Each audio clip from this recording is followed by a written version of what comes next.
Bienvenue, bonjour à tous. Plusieurs personnalités, dont des dirigeants du Programme alimentaire mondial, sont actuellement à Abidjan. Elles ont été accueillies hier par le vice-président Daniel Kablan-Duncan. Ces personnalités vont participer au lancement du premier centre d'excellence régional de lutte contre la faim et la malnutrition en Afrique.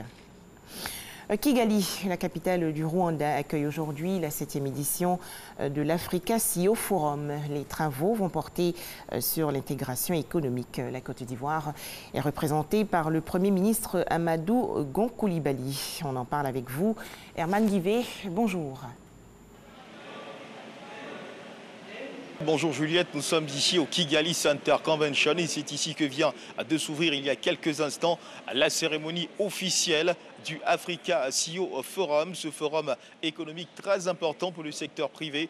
Depuis donc l'ouverture, nous avons pu donc assister à l'arrivée de plusieurs chefs d'État, dont le président du Rwanda, Paul Kagame, et le président du Togo, Faure Gnassingbé. Nous avons également assisté à l'arrivée du Premier ministre de Côte d'Ivoire, Amadou Gon Coulibaly, présent dans la capitale rwandaise depuis hier. Le Premier ministre, au cours de cette journée, animera un panel sur le coup de 14 h, heure de Kigali, après quoi il aura une rencontre, une audience, lui sera accordée par le président du Rwanda, Paul Kagame. Plus de 1500 participants viennent donc prendre part à ce forum qui milite en faveur de la mise en place d'une zone de libre-échange qui fait la promotion de l'intégration économique. Ce qu'il faut également retenir, c'est que c'est un forum qui a lieu chaque année. La précédente édition, la 6e édition, s'était tenue à Abidjan, à laquelle avait pris part le président Alassane Ouattara. Plus de détails dans nos prochaines éditions.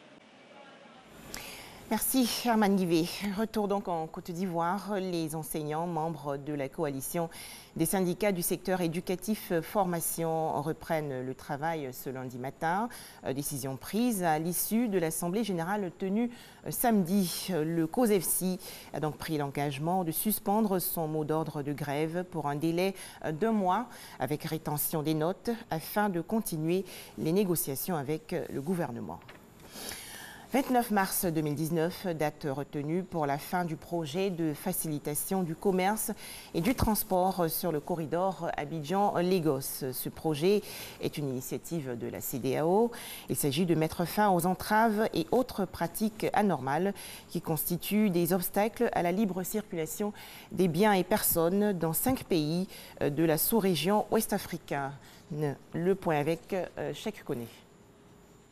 Parmi les 9 indicateurs de performance du projet de facilitation du commerce et du transport sur le corridor Abidjan-Lagos, la réduction du temps de séjour des marchandises au port d'Abidjan de 21 jours à 11 jours aujourd'hui est une réelle avancée. La Côte d'Ivoire a fait des progrès énormes sur le T2, c'est-à-dire la partie formalité bon enlevé, c'est-à-dire la performance des poids, de la douane et de tout ce qui est autour. Et ça, la Côte d'Ivoire a le meilleur temps, puisque la Côte d'Ivoire met 2 jours pour dédouaner. Là où le temps est plombé en Côte d'Ivoire, c'est la sortie, les questions de congestion. Donc il faut que, je pense que le port est en train de prendre avec la Banque mondiale, avec le MCC, prendre des mesures pour améliorer la fluidité au niveau de la zone portuaire. Et c'est ça qui impacte sur le temps. Or, qui dit impact sur le temps, quand ça dure, donc c'est des coûts.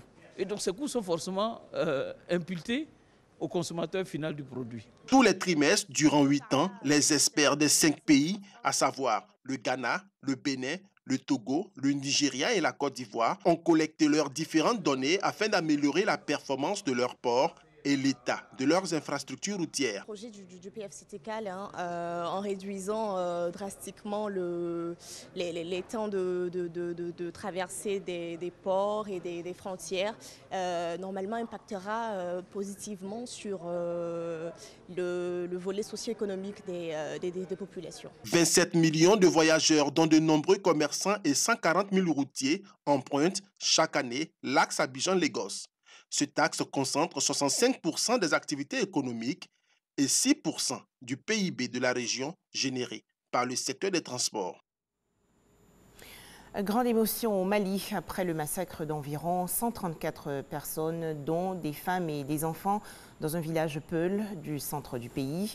Le gouvernement a décidé de limoger plusieurs hauts gradés de l'armée et de dissoudre la milice Dogon d'Anna Amassagou, accusée d'avoir mené cette attaque, la plus meurtrière, faut-il le préciser, depuis le début de la crise malienne en 2012.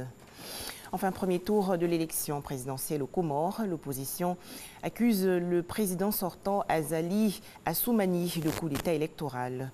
3 heures avant la clôture du scrutin hier dimanche, les 12 adversaires du président candidat se sont réunis pour contester par avance les résultats. À noter que les premiers résultats sont attendus aujourd'hui, lundi. Merci de nous avoir suivis. Je vous retrouve à 13 h dans le cadre du journal.